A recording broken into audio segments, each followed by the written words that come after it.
வணக்கம் AMR filters. நீங்க ஒரு வீடு கட்ட போறீங்க அப்படின்னா அதுல முக்கியமா கவனிக்க வேண்டிய ஒரு சில இடங்கள்ல இதுவும் ஒரு இடம். கட்டடம் கட்டுறாங்க அப்படின்னா கட்டடம் கட்டும் பொழுது, அதாவது பில்லர்கள், பீம்கள் இதையெல்லாம் கடந்து ஒரு கட்டடம் நம்ம கட்டும் பொழுது அதுக்கு மேல ஒரு பேஸ் மட்டத்துக்கு மேலேயோ அல்லது பேஸ் மட்டத்துல பீம் மேலேயோ ஒரு செவுரு எழுப்புறாங்கல்ல, அந்த செவுரு கட்டும் போது எந்த அளவு கலவை ரேஷியோ இருக்கணும் அப்படிங்கறத நம்ம ஏன் தெரிஞ்சுக்கணும் அப்படின்னா, எத்தனையோ பில்டிங்ல நீங்க கிராக் பார்த்திருப்பீங்க. திடீர்னு ஒரு பெரிய கிராக்கே வந்திருக்கும் பில்டிங்ல. என்ன காரணம்? நம்ம பில்டிங் அப்படி ஆயிடக்கூடாது அப்படின்னு நீங்க நினைக்கிறீங்க அப்படின்னா இதை முக்கியமா கவனிங்க. வேற ஒண்ணுமே இல்ல, கலவையை கவனிங்க. ரேஷியோ, மிக்சர் ரேஷியோ தான் நம்ம பார்க்க போறோம் இன்னைக்கு.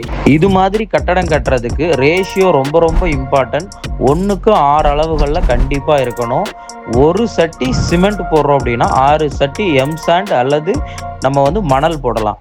இது மாதிரி கட்டும்பொழுது கட்டிடங்கள் இன்னுமே நிலையா இருக்கும். இந்த கலவை ரேஷியோல வாட்டர் பியூர் வாட்டரா கொடுங்க. அழுக்கு தண்ணி, கட்டடத்துக்கு தானே கட்ட போறோம் அப்படிங்கறதுக்காக ரொம்ப குவாலிட்டி கம்மியான தண்ணிகளை நீங்க கொடுக்காதீங்க. பியூர் வாட்டரை மிக்ஸ் பண்ணுங்க. அந்த மாதிரி கட்டடங்களை கட்டி கொண்டு வரும்போது குவாலிட்டியா வரும். ஏன்னா இது நார்மலான ஒரு வீடுங்கிறது பல பேருக்கான கனவு. அதை நிஜமாக்கிட்டு இருக்கிறது தான் நம்மளோட ஏஎம்ஆர் பில்டர்ஸ். இது மாதிரி பல பேர் உங்களுக்கு இன்னும் நிஜமாக்கி கொடுத்துக்கிட்டு இருக்காங்க. அதுல இதையும் கவனிங்க. இந்த மாதிரி குவாலிட்டியா கொண்டு போக உங்களுக்கு ஒரு குவாலிட்டியான பில்டிங் பண்ணணும்னு நீங்க நினைக்கிறீங்க ஃபியூச்சர்ல அப்படின்னா கண்டிப்பா நம்ம ஏஎம்ஆர் பில்டர்ஸை கான்டாக்ட் பண்ணுங்க. உங்களுக்கு ஒரு குவாலிட்டியான பில்டிங் தரோம். செங்கல் கட்டடம் வெறும் 2000 ரூபாய்க்கு தரோம். நம்ம பிராண்டட் பொருட்கள் உபயோகிக்கிறோம். பிளஸ் அது கூட ஆஃபர்ஸும் கொடுக்குறோம். Borewell, bore motor, modular kitchen, இது போல உங்களுக்கும் கட்டணும் அப்படின்னா நம்ம ஏஎம்ஆர் பில்டர்ஸ்க்கு கால் பண்ணுங்க. தேங்க்யூ ஃபார் வாட்சிங்.